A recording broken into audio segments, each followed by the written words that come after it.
और इस वक्त हमारे साथ हमारे रिपोर्टर जुड़ गए हैं राजधानी रायपुर से। अंकुश, उनका रुख कर लेते हैं। अंकुश, देखिए कई दिनों से हड़ताल जारी है, कोई हल अभी तक निकल पाया कि नहीं?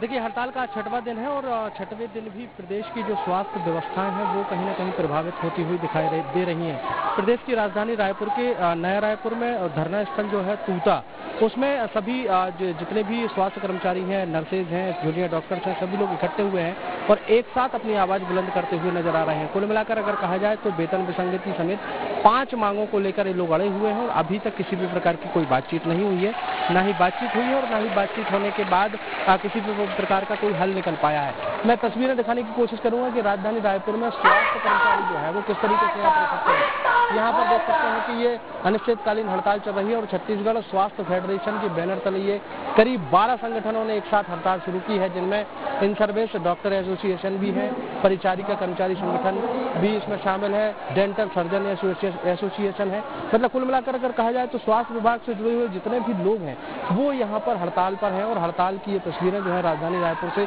निकलकर सामने आती हैं तो उससे अंदाजा लगाया जा सकता है कि प्रदेश की स्वास्थ्य व्यवस्थाएं जो है वो किस तरीके से प्रभावित हो रही होंगी। तमाम ये वो कांधे हैं जिनके कांधों पर सबसे बड़ी जिम्मेदारी होती है। नर्सेज हैं जो हॉस्पिटल में डॉक्टर से ज्यादा मरीजों का ख्याल रखती हैं, उनका ख्याल रखने के साथ साथ उनका सपोर्ट करती हैं और यही नर्सेज जो है आज प्रदेश की राजधानी रायपुर में इकट्ठी हुई हैं और आज यहाँ पर अपनी मांगों को लेकर आवाज बुलंद करती हुई नजर आ रही हैं। प्रदेश की जो नर्सेज एसोसिएशन है उनकी प्रदेश अध्यक्ष हमारे साथ मौजूद है, सुमन शर्मा जी। 6वां दिन है, आज जेल भरो आंदोलन का डिसीजन लिया गया है, अभी तक बात बन नहीं पाई है क्या? सर, आज हमारा अनिश्चितकालीन का 6वां दिन है और सरकार कैसी है, अपनी गहरी निद्रा से जाग ही नहीं रही है। हम उस दिन परसों जो है हम भरी बरसात में देर रात तक 12 बजे रात तक के हम भीगे कपड़ों में, हमारी सारी 4,500 महिलाएं हमारी नर्सेज बैठी हुई थी, सारे कपड़े तरबतर थे, हाहाकार मचा हुआ है, उधर मरीजों के बीच हाहाकार मचा हुआ है। सरकार को हमारे बीच आना चाहिए, हमने उनका इंतजार किया, 12 बजे रात तक कोई भी हमारे लिए आया नहीं। देखना तो चाहिए स्वास्थ्य विभाग के लोग क्या मांगते हैं और कोई नई मांग हमारी है नहीं। जो माननीय मुख्यमंत्री जी ने घोषणा किया है वही तो देना है उनको। जो माननीय मुख्यमंत्री जी ने जन घोषणा पत्र में लिख के दिया है कि स्वास्थ्य अधिकारियों कर्मचारियों की वेतन विसंगति दूर करेंगे, वही तो उनको देना है। क्या वो अपने सारे घोषणा पत्र के वादे भूल गई? हम मंत्री जी से, माननीय मुख्यमंत्री जी से निवेदन करते हैं कि वो आए और जो वादा उन्होंने 2018 के घोषणा पत्र में पूरा वादा किया है आज वो स्वास्थ्य विभाग के कर्मचारी अधिकारियों को दें। अगर उनको अगली बारी देखनी है तो स्वास्थ्य विभाग के कर्मचारी अधिकारियों की मांगे त्वरित पूरी करें।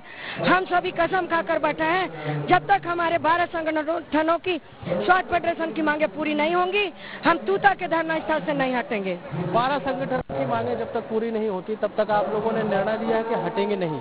स्वास्थ्य व्यवस्थाएं प्रभावित हो रही है, आप लोग जो है बिल्कुल आर पार के मूड में दिखाई दे रहे हैं। क्या लगता है बातचीत आप लोग करने के लिए आतुर हैं या नहीं है? बातचीत करना चाहते हैं या नहीं चाहते कि या वहाँ से कोई रोक लगी हुई है? देखिए सर, हम पीड़ित मानव के सेवक हैं, हमारे डॉक्टर, स्टाफ, नर्स और आरएचओ सभी लोग काफी दिनों तक सरकार से अपने मांग के लिए बार बार पत्राचार करते रहे और शांतिपूर्वक से हम लोगों ने पूरे 5 साल तक, जो सरकार का जो अभी 1-2 महीना बचा है उसके अलावा 5 साल तक हमने शांतिपूर्वक बिना आंदोलन किए लगातार सरकार के साथ कंधे से कंधे मिलाकर काम किया।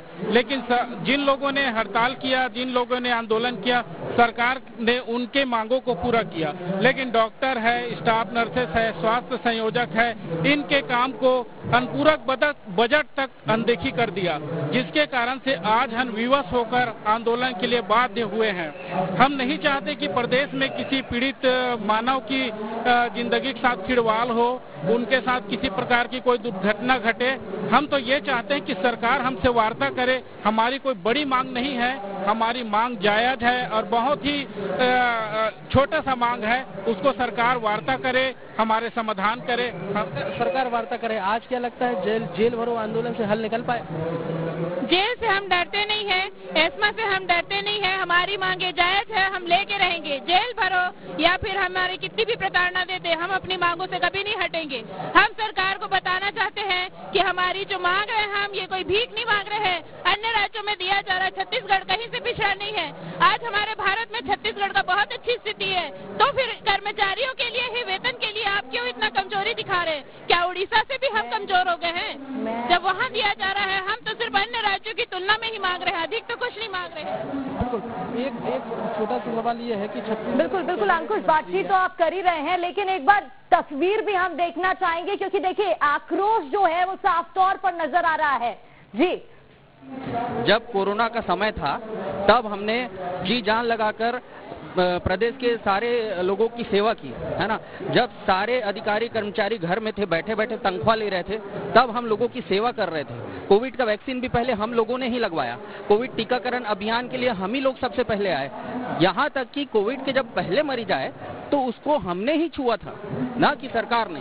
तो मैं यही बोलना चाहूंगा सर कि हमने जब कभी कुछ नहीं किया, तो आज जब समय है, जब कोरोना का प्रकोप उतना नहीं है, तब हम हड़ताल कर रहे हैं। तो हमारी मांगे कहाँ से नाजायज है और कहाँ हम सरकार के मतलब हड़ताल के समय में आंदोलन कर रहे हैं। आपसे समझना चाहेंगे कि स्वास्थ्य व्यवस्थाएं जो है वो एकदम से प्रभावित होती हुई दिखाई दे रही हैं। आप लोग जब शपथ लेते हैं, डॉक्टर बनते हैं, तब आपकी भी जिम्मेदारी होती है कि हम किसी भी स्थिति में मरीजों को तकलीफ नहीं होने देंगे। बिल्कुल, हम लोग स्वास्थ्य कर्मचारी हैं, हमारी पूरी जिम्मेदारी है कि जो मरीज है उनका सेवा करने का काम हमारा है। उसी तरह शासन ने एक मंत्री भी नियुक्त किए हैं, स्वास्थ्य मंत्री जी, तो उनकी भी उतनी ही जिम्मेदारी बनती है अपने कर्मचारियों के लिए।